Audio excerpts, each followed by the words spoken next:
Isang umaga, tinutulungan ni Ana ang kanyang nobyo na si Bryce sa pagtali ng kanyang korbata dahil hindi niya kailanman naisuot ito ng maayos. Sa balita, pinag-uusapan ang pagkakatuklas sa ikalimang biktima ng serial killer na kilala bilang tearjerker Jack. Sa paaralan, nagtuturo si Ana sa mga bata. Isa sa mga bata ang aksidenteng natapon ang kanyang baso habang nagpipinta, at nabalisa si Ana sa paraan ng pagbabago ng tubig sa mga mata ng guhit na larawan. Pagkatapos ng trabaho, pumunta si Ana sa isang club kasama ang kanyang mga kaibigan na sina Nina at Francine. Sinabi niya sa kanila na hindi siya makakasama sa kanilang taunang biyahe dahil gusto siyang dalhin ni Bryce sa Vegas, dahilan upang magtaka ang kanyang mga kaibigan kung magpo-propose ba ito. Sa pagtatapos ng gabi, nagpa siya si Ana na maglakad pa uwi. Pagdating niya sa tulay, nakita niya ang isang babaeng nakipagbakbakan sa isang lalaki at inakala niyang masayang magkasintahan ang mga ito. Ngunit biglang bumagsak at namatay ang babae, at nagsimulang gumawa ng kabastusan ang lalaki sa katawan nito. Sa sandaling iyon, tumunog ang cellphone ni Ana at narinig ito ng killer, kaya lumingon siya at napagtantong may nakakita sa kanya. Agad na tumakbo si Ana, ngunit bumagsak siya, tumilapon ang kanyang cellphone at bag sa proseso. Hinawakan siya ng killer sa buhok at inihagis patungo sa mga construction materials bago siya atakihin gamit ang kanyang patalim. Itinaas ni Ana ang kanyang mga braso upang protektahan ang sarili, kaya ang kanyang kamay ang nasugatan. Pagkatapos, itinulak siya ng killer sa rehas upang muling umatake. Ngunit nadulas si Ana at nahulog mula sa tulay. Tumama ang ulo ni Ana bago siya mahulog sa tubig, kaya baluktot at malabo lamang ang kanyang nakita sa mukha ng lalaki. Umalis ang mamamatay tao matapos kunin ang mga gamit ni Ana. Sa kabutihang palad, nakita siya ng lalaking walang tirahan na nakatira sa ilalim ng tulay at iniligtas siya. Makalipas ang ilang panahon, nagising si Ana sa ospital. Nasa silid si Bryce at ang kanyang mga kaibigan, ngunit hindi niya sila nakilala at hindi niya sila pinayagang lumapit.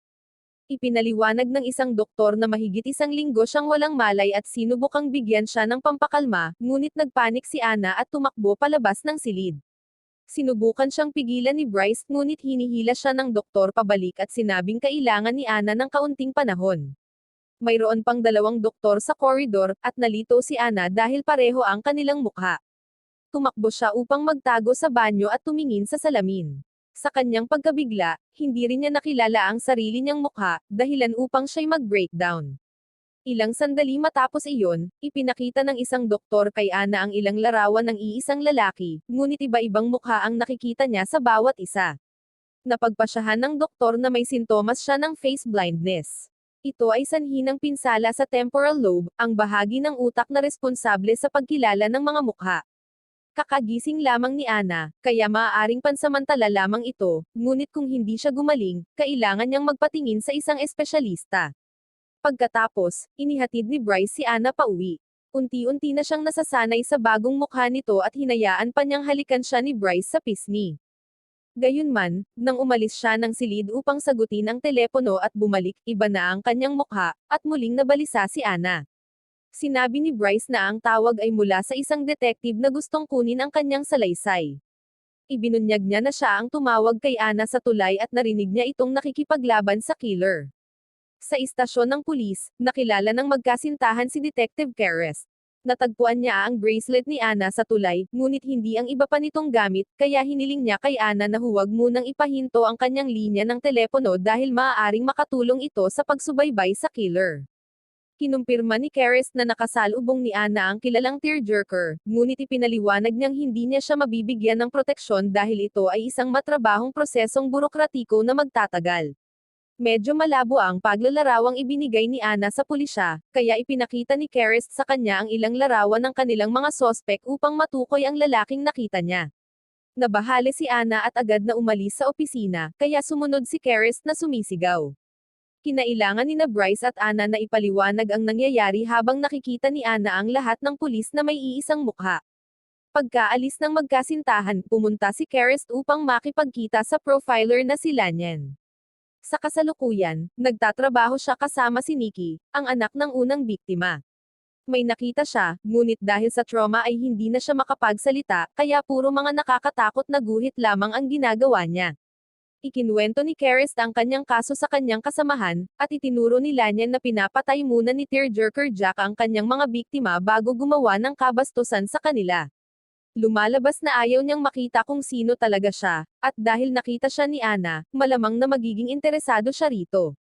Sa kalagitnaan ng gabi, nagising si Ana matapos managinip ng masama tungkol sa pagkalunod sa ilog.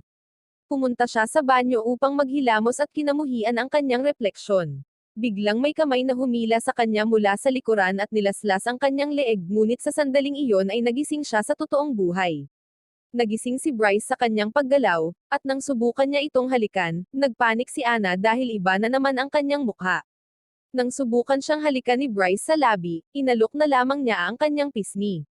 Samantala, bumalik si Kerest sa tulay upang tanungin ang lalaking walang tirahan.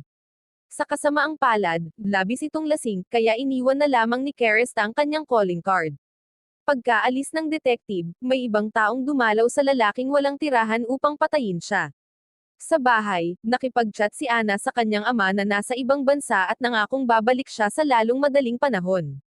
Sa sandaling iyon, may tumunog sa kampana ng pinto at kinabahan si Ana, ngunit sina Nina at Francine lamang pala iyon. Muli, nakita ni Ana ang mga ito na may bagong mga mukha. Ipinakita ng dalawa sa kanya ang pahayagan, na ibinunyag na nasa unang pahina ang kwento ni Ana. Pagkatapos, tiningnan nila ang mga larawang inilagay nila sa social media, ngunit nabalisa si Ana dahil iba ang itsura ng kanyang mukha at ng kanyang profile picture kumpara sa mga larawan sa club. Pagod na sa ganitong pakiramdam, nagpasya si Ana na magpatingin sa isang espesyalista na tinatawag na Langenkamp. Sinuri ng doktor ang mga x-ray at malungkot na kinumpirma na permanente na ang kanyang face blindness, ngunit ipinaliwanag din na maaaring may isang mahalagang mukha na hinding-hindi makakalimutan ni Ana. Nang tuluyan nang bumalik si Ana sa trabaho, nakita rin niya ang lahat ng bata na may iisang mukha, kaya pinagsuot niya sila ng mga name tag. Maayos ang takbo ng natitirang araw hanggang sa makita ni Ana ang isang lalaking nakasuot ng kulay kahel na damit sa labas ng silid-aralan na nakatitig sa kanila. Sa sandaling iyon, dumating ang isang ina at naabala siya, kaya nawala ang lalaking nasa labas. Nagtanong ang ina tungkol sa kanyang anak na babae dahil hindi niya ito mahanap, at sinabi ng isa sa mga bata na umalis ang babae kasama ang kanyang ama. Dahil dito, nagpanik ang ina sapagkat siya ang may buong kustodiya at alam ng paaralan na hindi pinapayagang sunduin ng kanyang dating asawa ang kanyang anak. Patuloy na nag-iingay ang mga bata at walang tigil ang pagrereklamo ng ina kay Ana, dahilan upang mapuno siya at sumigaw ng "Tumahimik kayo." Pagkatapos nito, sinabi ng punong guro na wala si Ana sa tamang kondisyon upang magturo at sinuspinde siya ng ilang buwan. Papayagan lamang siyang bumalik kung mas mabuti na ang kanyang pakiramdam. Sa tren pauwi, umalis ang lalaking nakaupo sa tabi ni Ana, at laking gulat niya nang makita ang kanyang bag sa upuan. Tumingin siya sa paligid ngunit wala siyang makilala na kahit anong mukha. Sa tulay, iniimbestigahan ng mga pulis ang pagkamatay ng lalaking walang tirahan.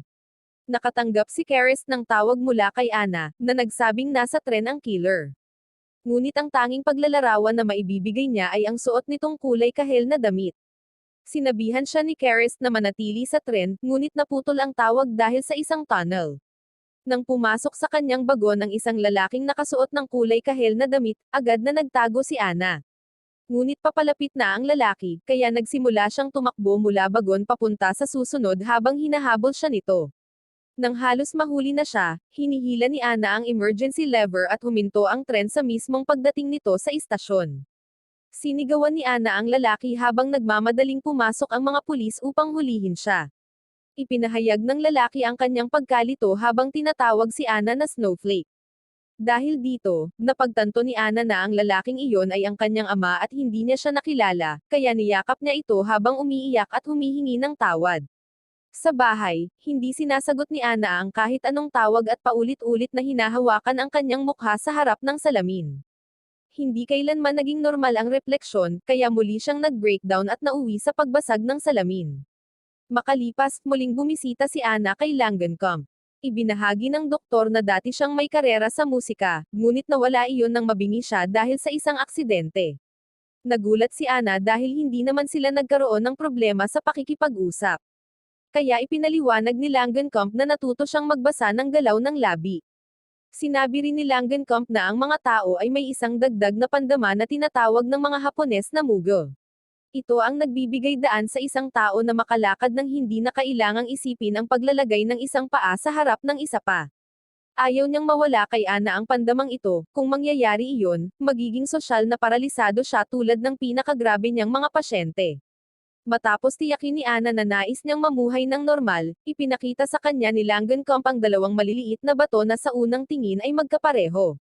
Ngunit sa masusing pagtingin, may makikitang kaibahan, gaya ng isang maliit na bitak.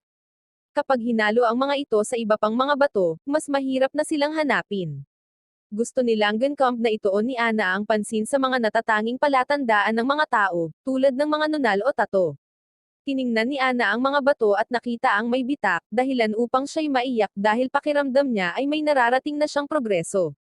Kinabukasan, tinulungan ni Ana si Bryce sa kanyang kurbata. Pagkaalis niya papuntang trabaho, gumamit siya ng mga lapis na may kulay upang iguhit ang kurbata sa kanyang kwaderno.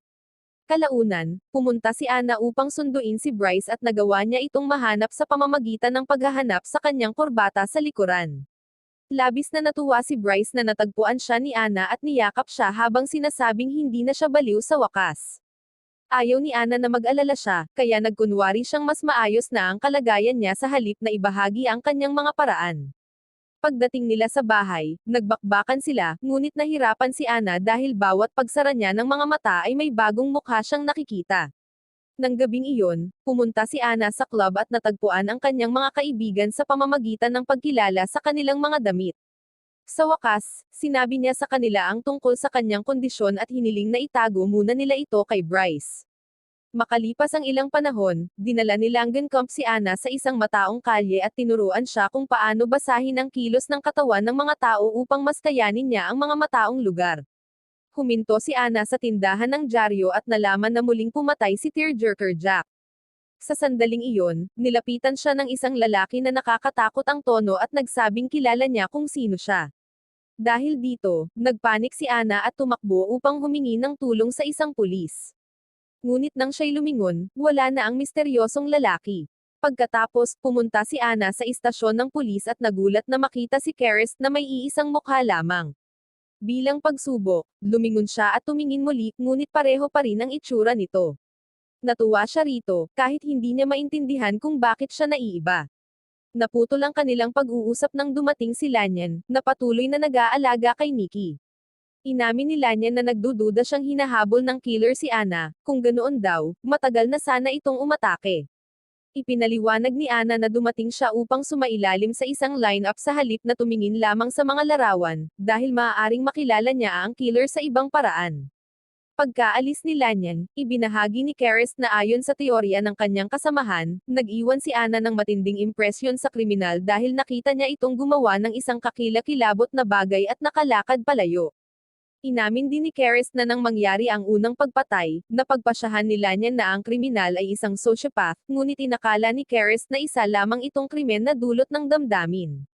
Nang mangyari ang sumunod na pagpatay, napagtanto niyang tama si Lanyan, kaya mula noon ay pinagkatiwalaan na niya ang kanyang mga sinabi. Pagkatapos, tiningnan ni Ana si Nikki na naghihintay sa labas ng opisina, at gumawa ito ng senyales na manahimik. Pagkaraan, pinayagan ni Karest si Ana na tingnan ang kanilang mga sospek sa isang lineup. Hiniling niya sa kanila na gumalaw-galaw at gumawa ng ilang kilos upang mapag-aralan niya ang kanilang body language. Sa kasamaang palad, wala sa kanila ang killer. Pagkaalis ni Ana, ipinaalam kay Karest na tinanggihan ang kanyang kahilingan para sa witness protection. Dahil dito, labis na nagalit si Karest at tinukso siya ng kanyang partner na may gusto siya kay Ana. Makalipas ang ilang panahon, pumunta si Ana sa club kasama si Bryce at ang kanyang mga kaibigan upang ipagdiwang ang kanyang kaarawan. Masaya si Ana sa dance floor, at pumunta si Bryce sa bar upang kumuha ng mga inumin. Nang mawala si Bryce sa paningin ni Ana, inilabas niya ang kanyang kwaderno at natagpuan siya sa pamamagitan ng paghahanap sa kanyang kurbata. Hinalikan niya ang lalaki, ngunit biglang lumitaw ang totoong Bryce sa likuran niya. Lumalabas na may ibang taong may kaparehong kurbata. Hinabol ni Ana ang galit na si Bryce at ipinakita sa kanya ang kanyang kwaderno. Napagtanto ni Bryce na nagsinungaling si Ana sa kanya at iniisip niya ang iba't ibang lalaki tuwing sila'y nagsasama. Hindi na kinaya ni Bryce ang lahat ng ito at nakipaghiwalay kay Ana bago umalis. Pagkatapos, nakatanggap si Ana ng tawag mula sa isang misteryosong boses na bumabati sa kanya ng maligayang kaarawan. Nang tingnan niya ang caller ID, napansin niyang ang numero ay ang kanyang lumang numero. Inilarawan ng boses kung gaano siya kaganda ngayong gabi, at kinilabutan si Ana dahil nangangahulugan itong nasa club ang killer. Tinukso siya nito dahil hindi niya ito nakilala kahit ang sariling ama niya, ngunit sinabi rin ng killer na hindi siya ang tao na kailangang iwasan. Bago ibaba ang tawag, binanggit nitong kasama niya ang isa sa kanyang mga kaibigan. Dali-daling hinanap ni Ana ang mga babae at natagpuan si Nina, ngunit nawawala si Francine. Tumingin-tingin sila at nakakagulat ang kanilang natuklasan dahil pinatay na si Francine. Agad na hinihila ni Nina ang fire alarm at nagkagulo ang mga tao, habang binabantayan ni Ana ang lalaking naghulog ng bangkay ni Francine. Sa kasamaang palad, hindi niya makilala ang mukha nito at nakatakas ang lalaki. Makalipas ang ilang minuto, dumating ang pulisya at lumabas si Lanyan mula sa banyo na may hawak na kurbata na tila pag-aari ng killer. Nag-breakdown si Nina at ibinigay kay Ana ang kanyang pepper spray bago umuwi. Sinabi ni Kerest kay Ana na patuloy nilang sinusubukang tawagan si Bryce ngunit hindi ito sumasagot sa telepono, at binanggit din na nakita ng mga saksi na nag-aaway sila. Ipinaliwanag ni Ana ang nangyari at ipinakita sa kanya ang kanyang kwaderno. Dahil dito, napansin ni Kerest na ang kurbata ni Bryce ay kapareho ng natagpuan ni Lanyan. Inihatid ni Kerest si Ana pauwi, at natagpuan nila ang jacket ni Bryce sa sahig. Nang pulutin nila ito, nahulog mula rito ang lumang cellphone ni Ana. Gayunpaman, iniisip niya na pinaglalaroan si Bryce dahil nasa telepono si Bryce nang umatake sa kanya ang killer. Ayaw ni Kerest na malagay sa panganib si Ana, kaya ipinahayag niya na dadalhin niya ito palabas ng lungsod. Kinabukasan, dumating ang dalawa sa Coal Island kung saan lumaki si Kerest. Napakaliit ng komunidad, may iisang doktor lamang at isang paaralan na may iisang guro para sa bawat baitang. Pumayag si Ana na magpahinga muna dito. Sa gabi, ipinaalam ni Kerest na naaresto na si Bryce na itinanggi ang lahat. Ibinahagi ni Ana kung paano pakiramdam niya ay nawawala ang kanyang pagkakakilanlan, at inamin ni Kerest na nang makilala niya si Ana, pakiramdam niya ay kilala na niya ito. Nagkaroon sila ng matamis na sandali at nauwi sa halikan, na mabilis na nauwi sa bakbakan. Natuwa si Ana na nakikita ang parehong mukha sa buong karanasan. Kinabukasan ng umaga, nagpa siya si Kerest na mag-ahit ng kanyang balbas. Ang tunog ng labaha ay nagdulot kay Ana ng bangungot tungkol sa killer, at nagsanib ang mukha nito sa kay Kerest. Nang tingnan siya ni Kerest, nagising si Ana at nagulat sa bagong mukha, kaya tinamaan niya ito ng lamp sa ulo. Ipinaliwanag ni Kerest na nag-ahit siya, at nagkaroon si Ana ng breakdown nang ma-realize niya na hindi niya alam ang tunay na mukha ni Kerest. Ang balbas ang nagpapadali upang makilala siya, kaya inilagay niya sa kanyang isip iyon mula nang makilala niya si Kerest. Sa sandaling iyon, nakatanggap si Kerest ng tawag na nagsasabing negatibo ang resulta ng DNA test, ibig sabihin hindi si Bryce ang killer. Inisip ni Ana ang bangungot na kanyang naranasan at napagtanto na makakaya niyang makilala ang mga mukha sa kanyang mga panaginip. Bumalik sila sa lungsod upang bisitahin sina Langenkamp na ipinaliwanag na ang hipnotismo ay hindi laging maaasahan at maaaring makasama sa kanyang mental na kalusugan. Gayunpaman, gusto pa rin ni Ana itong subukan dahil naniniwala siyang naroon ang sagot sa kanyang mga panaginip. Gamit ang malumanay na salita, tinulungan siya ni Langenkamp na makatulog at ginabayan sa kanyang mga alaala. Malabo ang gabi sa tulay, ngunit napansin niya na ang parehong mukha ang sumusunod sa kanya. Napagtanto rin niya na naroon ang killer sa police station noong line-up at siya rin ang lalaking hinalikan niya dahil sa trick ng kurbata. Pagkatapos nito, pinayagan ni Kerest si Ana na manatili sa kanyang apartment bago pumunta sa trabaho. Dahil sa nakita ni Ana tungkol sa line-up sa kanyang panaginip, ipinadala ni Kerest ang kanyang mga tao upang mahuli muli ang lahat ng mga sospek. Samantala, kinuha ni Ana ang larawan ni Kerest at iginuhit ang balbas sa kanya, na nakatulong sa kanya upang makita ang lumang mukha. Pagkatapos, nakatanggap siya ng text mula kay Bryce na humihiling na magkita sila mamaya. Sa club, nakilala ni Ana si Bryce dahil sa hindi maayos na kurbata nito. Humingi ng paumanhin si Bryce sa kanyang asal at umorder ng inumin, ngunit kinakabahan si Ana dahil humiling siya ng bagay na ayaw niya. Nang pumasok si Lanyan sa club at pinanood sila mula sa malayo, iniabot ni Bryce kay Ana ang mga tiket sa Vegas at singsing ng engagement, ngunit tinanggihan ni Ana ang kanyang proposal. Na-realize na niya na hindi niya talaga mahal si Bryce dahil hindi mahalaga kung magbabago man ang mukha nito kung tunay niya itong mamahalin. Sabi ni Bryce, hindi niya inaasahan ito pagkatapos ng text message ni Ana at dali-dali siyang pumunta sa banyo. Kaya, tiningnan ni Ana ang telepono niya at natuklasan na natanggap din niya ang parehong mensahe, ngunit nakalagda sa kanyang pangalan. Sa banyo, lumitaw si Lanyan sa likuran ni Bryce at inuntog ang ulo nito sa salamin upang patayin siya. Ninakaw niya ang kanyang damit at ibinagsak ang katawan sa toilet. Sa mesa, sinubukang tawagan ni Ana si Karis, ngunit iniwan niya ang telepono sa kotse. Nang bumalik si Lanyan suot ang damit ni Bryce, hindi niya ito nakilala at sinabi na kailangan nilang umalis dahil pinagmamasdan sila. Samantala, sumakay si Karis sa kotse kasama ang isa sa mga sospek. Nakinig siya sa voicemail at nababahala nang malaman na kasama ni Ana si Bryce. Sa sandaling iyon, nagreklamo ang sospek tungkol sa huling lineup dahil bastos si Lanyan sa kanya. Nagsimulang mag-isip si Karis tungkol sa kanyang kaibigan at sa wakas ay pinagsama ang mga pahiwatig, at na-realize na siya pala ang salarin mula pa sa simula. Namanipula niya ang ebidensya at ginamit si Nikki bilang panakip. Sa labas ng club, naglalakad si Ana kasama si Lanyan at napansin sa wakas ang perpektong kurbata nito. Nagkunwari siyang hahalikan siya at pinaputok ang pepper spray sa mukha nito bago tumakbo palayo. Sinundan siya ni Lanyan, at habang tumatakbo sila sa kalye, nakita sila ni Karis at bumaba ng kotse upang sumama sa kanila. Sa kanto, namutla si Ana nang may mga kabataan na nagro-rollerblade sa paligid niya. Lumitaw si Karis sa tabi ni Lanyan at pareho silang bumunot ng baril. Dahil pareho silang nakasuot ng uniforme, nakikita ni Ana sila na may parehong mukha. Natagpuan ng mga rollerblader ang isang pulis at napabagsak niya ang baril nito, kaya pinulot ito ni Ana. Ang armado na pulis ay sinuntok ang walang baril na pulis upang pabagsakin siya, at pagkatapos ay hinugot ang isang kutsilyo na nagpapatunay na si Lanyan nga ito. Sa sandaling may pagkakataon, tumakbo si Ana patungo sa tulay. Nakita niya na papalapit sa kanya ang lalaki, ngunit hindi pa rin niya ito makilala, kaya umakyat siya sa riles at nagsimulang maglakad sa gilid. Sumigaw si Karis upang sabihin na manatili siyang nakatago, at sinubukang barilin siya ni Lanyan. Nagulat si Ana sa ingay at muntik nang mahulog. Habang nagwawala tungkol kay Nikki at Ana, mabilis na kumilos si Lanyan at sa wakas ay natagpuan siya.